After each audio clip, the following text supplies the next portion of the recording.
মুহতারাম সদরে ইজলাস, মঞ্চে ভবিষ্ঠ এদেশের আলেম ওলামায়ে কেরাম ও সর্বস্তরের মুসলিম জনতার রাহবার, খতমে নবুয়ত ও কাদিয়ানী বিরোধী আন্দোলনের বর্তমান বাংলাদেশের সিপাহসালার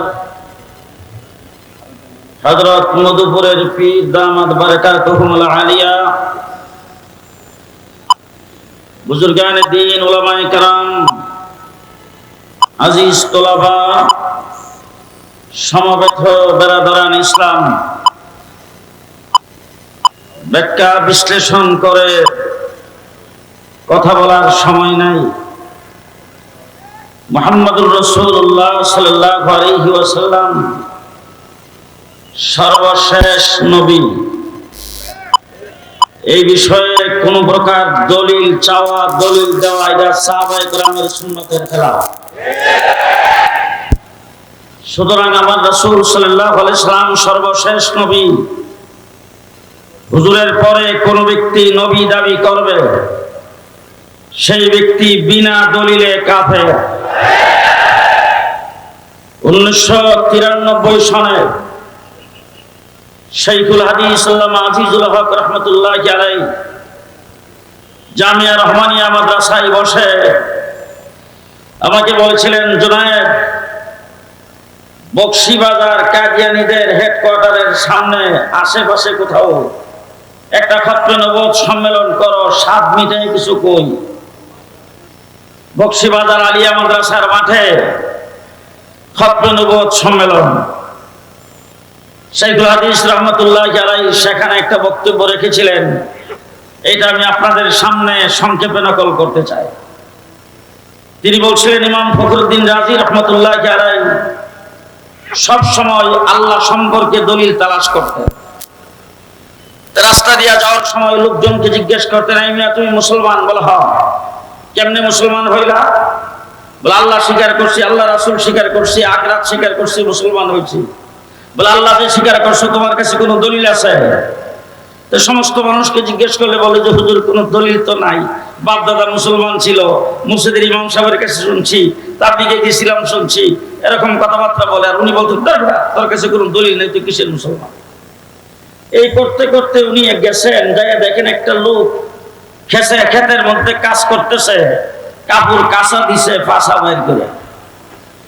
ক্ষেতের আইলে দাঁড়ায় লোকটাকে ডাকে না, বলতেছেন, এই ভাই তুমি মুসলমান? বলে হ। মুসলমান কেমনে হইলা? বলে আল্লাহ স্বীকার করছি, আল্লাহ রাসূল স্বীকার করছি, আখিরাত স্বীকার করছি, মুসলমান হয়েছি। বলে তাইলে আল্লাহ যে স্বীকার করছো, তোমার কাছে কোনো দলিল আছে? বলে হ, আছে। লোকটা যখন বলছেন আছে, তখন বলে ঠিক আছে, তাইলে দলিল দাও। বলে আপনার দাঁড়ান, আমি দলিল লই আই।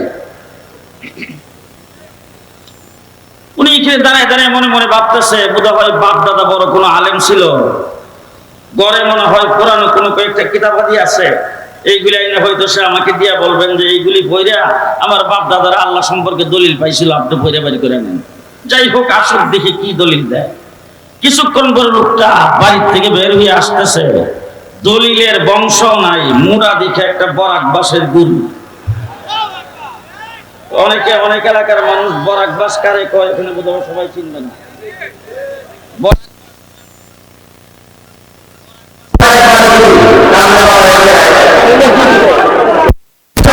জিজ্ঞেস করেছেন, তুমি না দলিল আনতে গেলা, দলিল কই? দলিল আনছি, কাছে এসে দিন। কাছে আসার পরে বলতেছে, দলিল কই? বলে হুজুর শোনেন, এত বড় আসমান, এত বড় জমিন, আর এই পাহাড় পর্বত,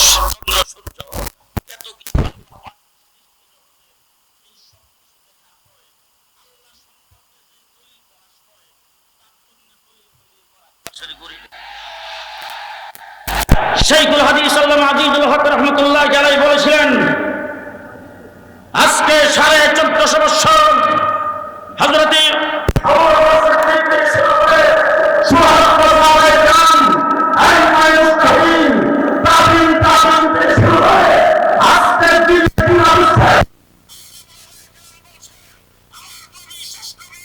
তারপরে নবী দাবি করেছেন মির্জা গোলাম কাদিয়ানী কাফের, তার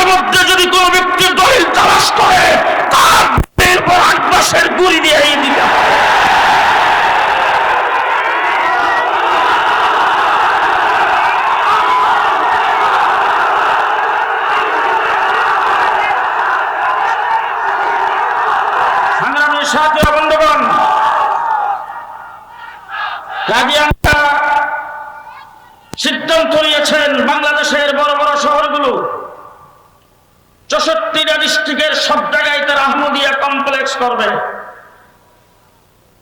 গোপনীয়ভাবে তলে তলে অনেক কাজ করতেছেন।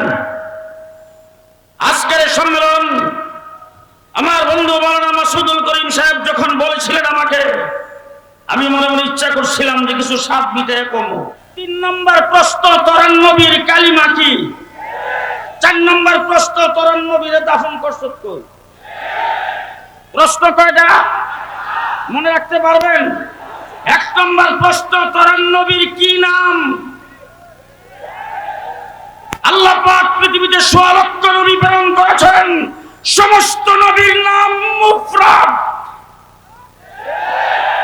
মুরাক্কাব কোন নবীর নাম নাই। এবার সবাই বুঝেন, সমস্ত নবীর নাম একক শব্দে, সংযুক্ত শব্দে কোন নবীর নাম নাই। আদম, শীষ, শুআইব, ইদ্রিস, সুলাইমান, ইয়াকুব, ইউসুফ, ইব্রাহিম, ইসহাক, ইসমাইল, মুসা, হারুন, সালেহ, জাকারিয়া, ঈসা, মুহাম্মদ।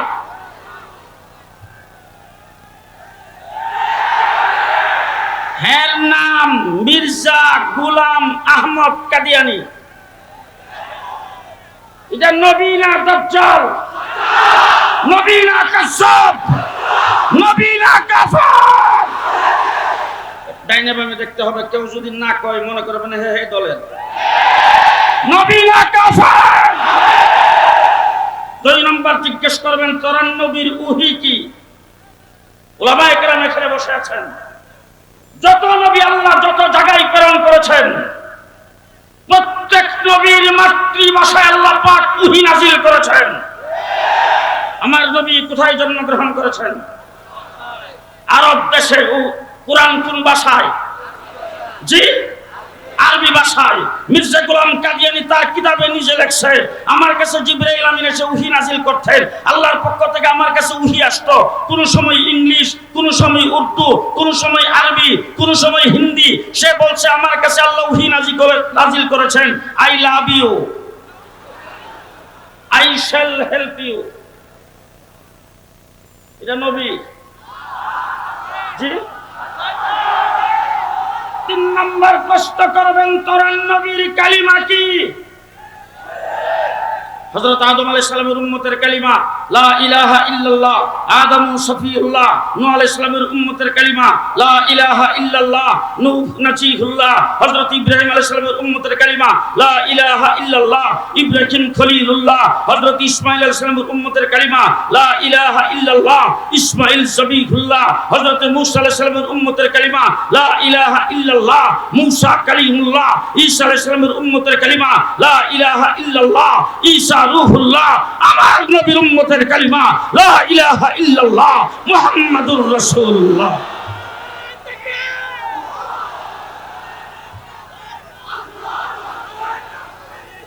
আমার বন্ধুগণ, ভালো করে শুনবেন।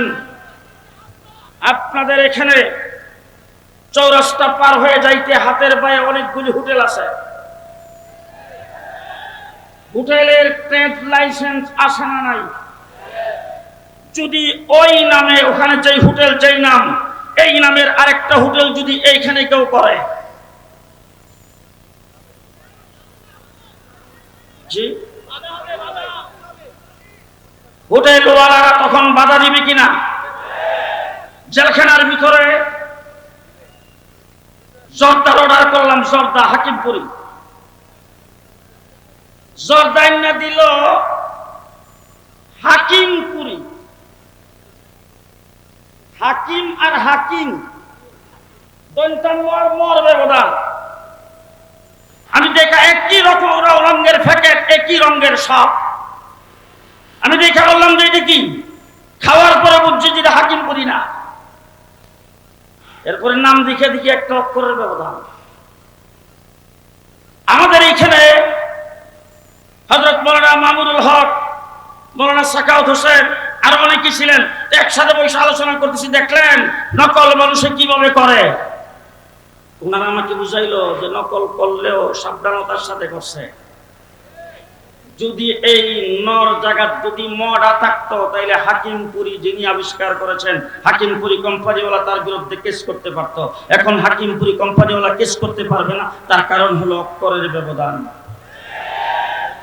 তাইলে বোঝা গেল যার যে লোগো, যার যে ট্রেডমার্ক, সেই মার্কের বাহিরে ভিন্ন কোন নামে, এই নামে অন্য কেউ কিছু করতে পারবে না। এবার জিজ্ঞেস করতে চাই, ওই যে হোটেলওয়ালা যদি এইখানে দেখে প্রথমে বাধা দিবে, আপনি নাম সাইনবোর্ড নামান। 2 নম্বরে যদি না মানে তাইলে যাবে চেয়ারম্যানের কাছে, যাবে মেয়রের কাছে। মেয়র, চেয়ারম্যান তারা যদি কোনো পদক্ষেপ না নেয়,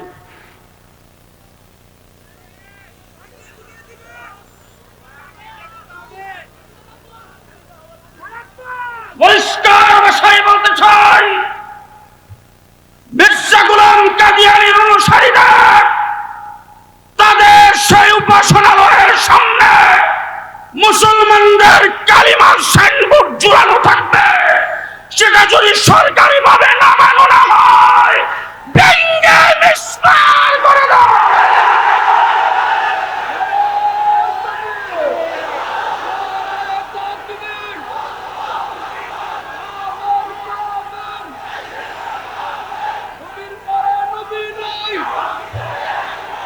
আমার বন্ধুগণ,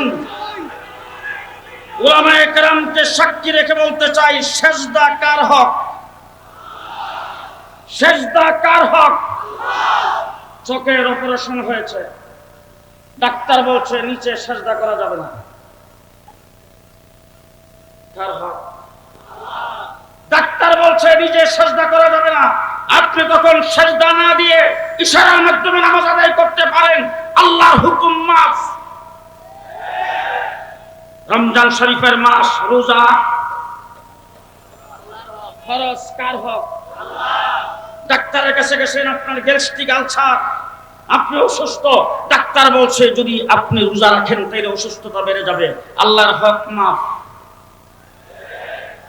কথা বলেন।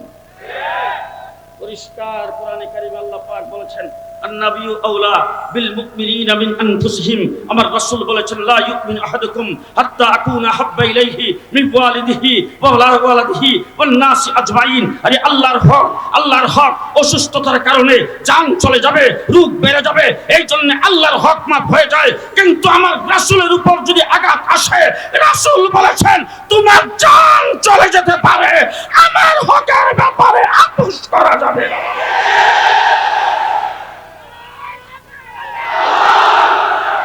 নবীর হকের ব্যাপারে কোনো আপোষ নাই,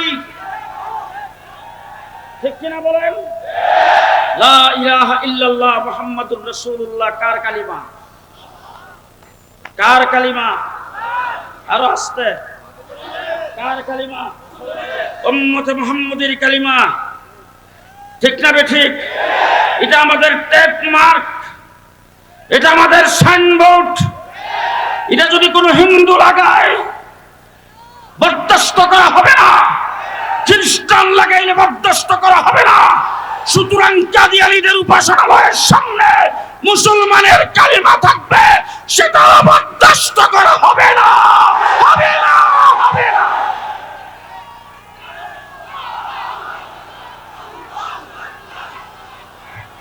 আমার বন্ধুগণ,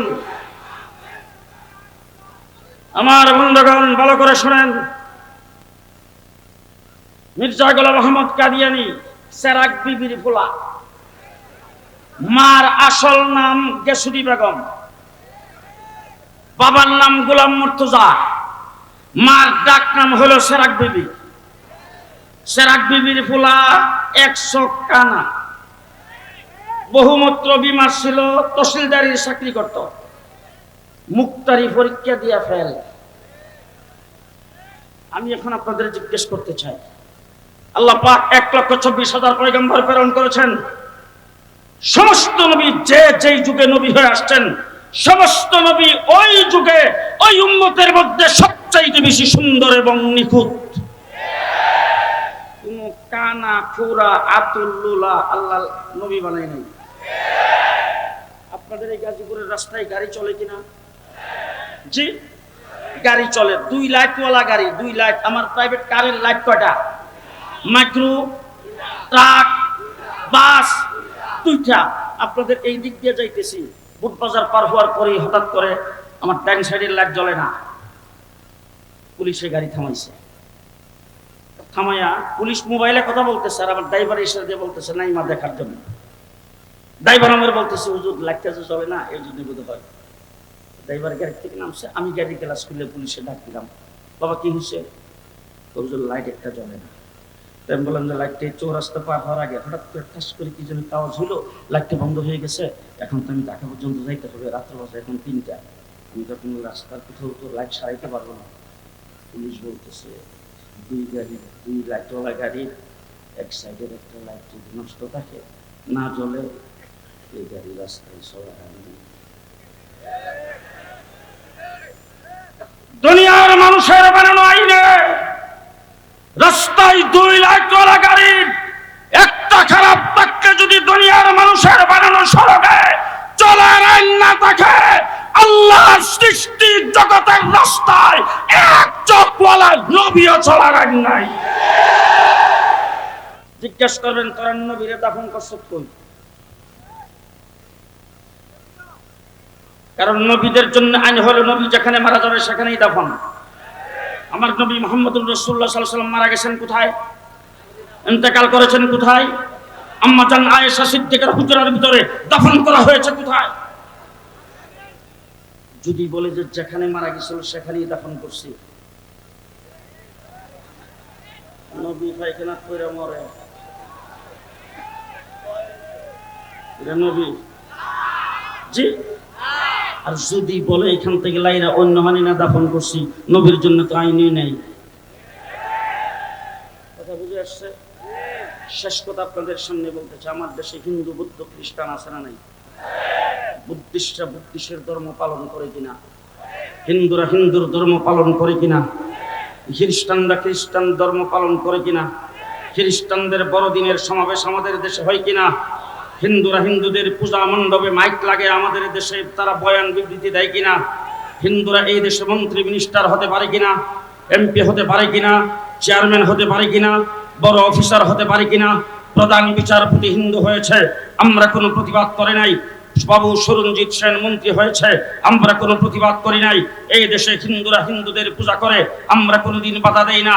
হিন্দুদের গির্জা, হিন্দুদের শ্মশান, হিন্দুদের মন্দির আমাদের দেশে আছে, আমরা কোনোদিন তাদের মন্দিরে আক্রমণ করি না। বরং কেউ যদি আক্রমণ করতে চায়, আক্রমণের সম্ভাবনা যদি থাকে, আমরা সেটাকে পাহারা দেই। তার কারণ হলো তারা এই দেশে নাগরিক সুবিধা পাবে, তাদের সুবিধা নাগরিক হিসাবে তারা ভোগ করবে, তাদের ধর্ম তারা পালন করবে, তাদের নামে করে মুসলমানদের কোনো নাম লাগায় না। এই জন্য তাদেরকে আমরা করতে দেই। হিন্দুরা পারবে, খ্রিস্টান পারবে, বুদ্ধিস্ট পারবে, কিন্তু কাদিয়ানীরা এই দেশে মুসলমান না হইয়া মুসলমানদের নাম দিয়া, আহমদিয়া মুসলিম জামাত নাম দিয়া, আমাদের কালিমা পড়ে আব্দুর রহমান আব্দুর রহিম নাম রেখে ইসলামের নামে বাংলাদেশের সমাবেশ করতে চায়। 56,000 বর্গ মাইলের ভিতরে কোন জায়গায় কাদিয়ানীদের কোন সমাবেশ করতে দেওয়া হবে না, হবে না, হবে না। কে কে রাজি আছেন হাত তুলে দেখান।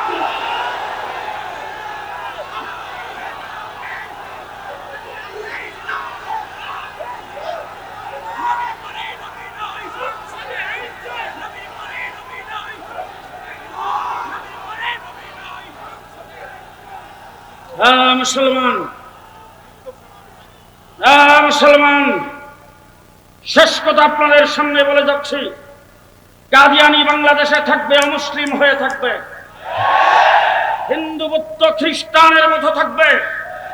তাদের উপাসনালয়ের নাম মসজিদ দিতে পারবে না, তারা মুসলমানদের কবরস্থানে তাদের লাশ দাফন করতে পারবে না, তাদের নাম আব্দুর রহমান আব্দুর রহিম রাখতে পারবে না, মুসলমানদের কোরআন তারা পড়তে পারবে না, মুসলমানদের আজান তাদের উপাসনালয় থেকে বাঁচতে পারবে না।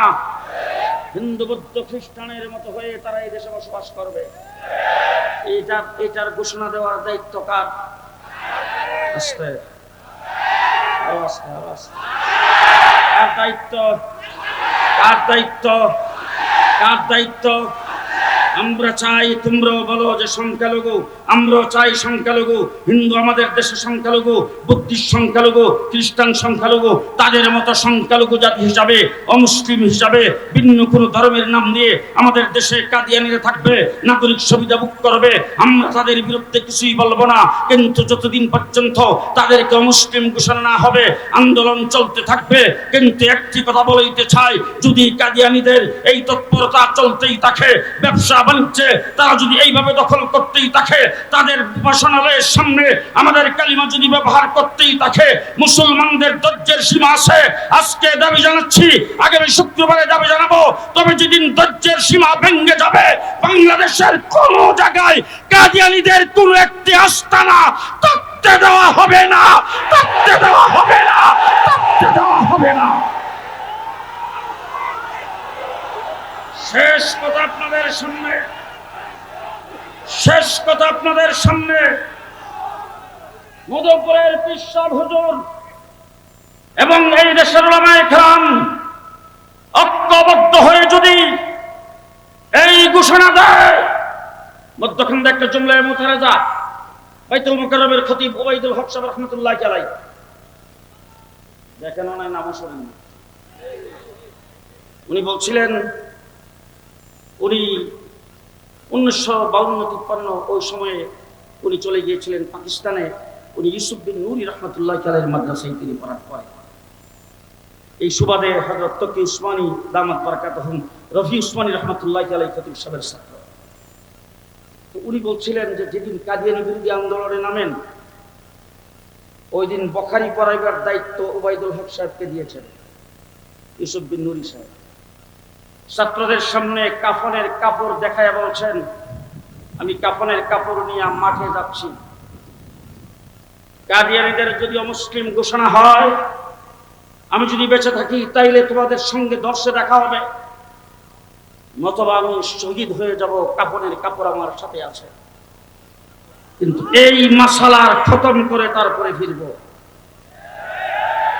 আজকে আল্লামা আব্দুল হামিদ পীর সাহেব মধুপুরী এই মঞ্চে যে সমস্ত উলামায়ে কেরাম আছেন, বাংলাদেশের শ্রেষ্ঠ উলামায়ে কেরাম মিলে যদি সামনের একটা আলটিমেটাম দিয়ে যদি ডাক দেয়, কাদিয়ানীদের অমুসলিম হওয়ার আগে, অমুসলিম ঘোষিত হওয়ার আগে কাফনের কাপড় পরে রাস্তায় থাকবো, করে ফিরে যাব না, আপনারা কি পারবেন অনির্দিষ্ট কালের জন্য এই গাজীপুর চৌরাস্তা বন্ধ করে দিতে? পারবেন? পারবেন? পারবেন? আজকে সমাবেশে যেইভাবে আগমন করেছেন, ঠিক যেইভাবে এখানে বসে আছেন, আমরা ঠিক সেইভাবে চৌরাস্তা দখল করে বসে যাব। কথা একটাই থাকবে, স্লোগান একটাই থাকবে, কাদিয়ানী কাফের ঘোষণা হবে, তারপরে বাড়িতে ফিরব। নাসরুম মিনাল্লাহ, ফাতহুন করিব, আবাশশিরিল মুমিনিন। গেল কয়েকদিন আগে সকল সংগঠন ঐক্যবদ্ধ হয়ে আমরা সম্মিলিত খাতমে নবুয়ত সংরক্ষণ পরিষদ বাংলাদেশ নামে একটি মহাজোট তৈরি হয়ে গেছে, বলুন আলহামদুলিল্লাহ। এবং এর জন্য একজন জাতীয় মুরব্বীর প্রয়োজন ছিল। আল্লাহর অশেষ মেহেরবানি, যিনি রাজপথে 90 বছর বয়সে গুলিবিদ্ধ হতে জানেন, হযরত পীর সাহেব মধুপুর হুজুরকে আমরা আমির করেছি। আপনারা কি খুশি? আমির ঠিক, সংগঠন ঠিক, এখন লড়াইতে নামতে হবে, কি বলেন ঠিক না? লড়াই করে আমরা এই দাবি আদায় করব। সংগ্রামী ভাইরা আমার, আজ পরিষ্কার ভাষায় বলতে চাই, 1952 সালে তোমার জন্ম হয় নাই, তাই তুমি ভাষা আন্দোলন করতে পারো নাই। 1971 আজকের যুবক, তোমার জন্ম হয় নাই, তাই তুমি মুক্তিযুদ্ধ করতে পারো নাই। আজ তোমার খাতমে নবুয়তের যুদ্ধে যাওয়ার সময়, যুদ্ধ হবে খাতমে নবুয়তে, আর কোনো ছাড় দেওয়া হবে না, ঠিক কিনা বলে? মদিনার প্রেমে এই যুদ্ধে রক্ত দিতে হবে, লাশ দিতে হবে। কারা পারবে তো আল্লাহু আকবার দেখা।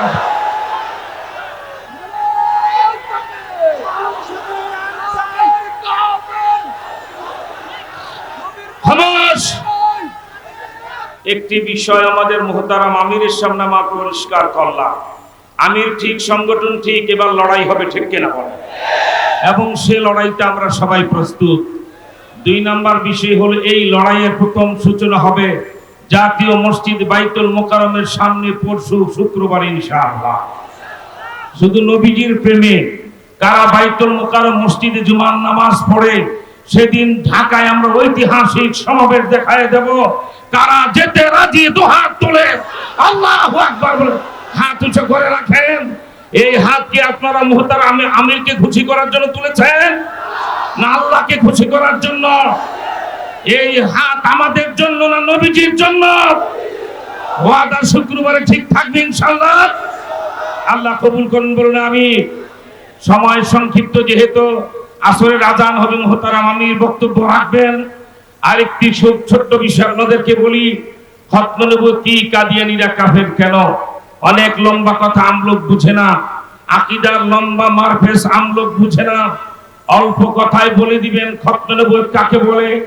এক কথা আপনাদেরকে আমি আধা মিনিটে বুঝাই দেই। বলুন আল্লাহ কয়জন? আওয়াজটা পছন্দ হয় নাই, গলা ফাটা চিৎকার বলুন আল্লাহ কয়জন? মুখে বললে চলবে না, এরকম থাপ্পড় দেওয়ার মতো উঁচু করে এক থাপ্পড়ে কাদিয়ানীর দাঁত ধরায় দেবো, ঠিক কিনা? ওই একই বইয়ের পরের পৃষ্ঠা, বইয়ের নাম আবার বলছে একে গলতি কাইজালা, পৃষ্ঠা নম্বর 11। এই বইয়ের 11 নম্বর পৃষ্ঠা পে এত বড় কত বড় দাবি, मैं मोहम्मद से बढ़कर नबी हो, আমি মুহাম্মদের চেয়ে আরো বড় নবী। কোথায় লেখ ও তালি, কোথায় জুতার কালি? সুতরাং সংগঠন প্রস্তুত। মুহতারাম আমির বয়োবৃদ্ধ ঘোষণা করেছেন, আমি আমার জীবন খতম নবুয়ত ওয়াকফ করে দিলাম, এবার সংগ্রাম হবে ইনশাআল্লাহ। খোদা হাফেজ। বাংলাদেশ জিন্দাবাদ, বিশ্বনবী জিন্দাবাদ, কাদিয়ানীরা নিপাত যা।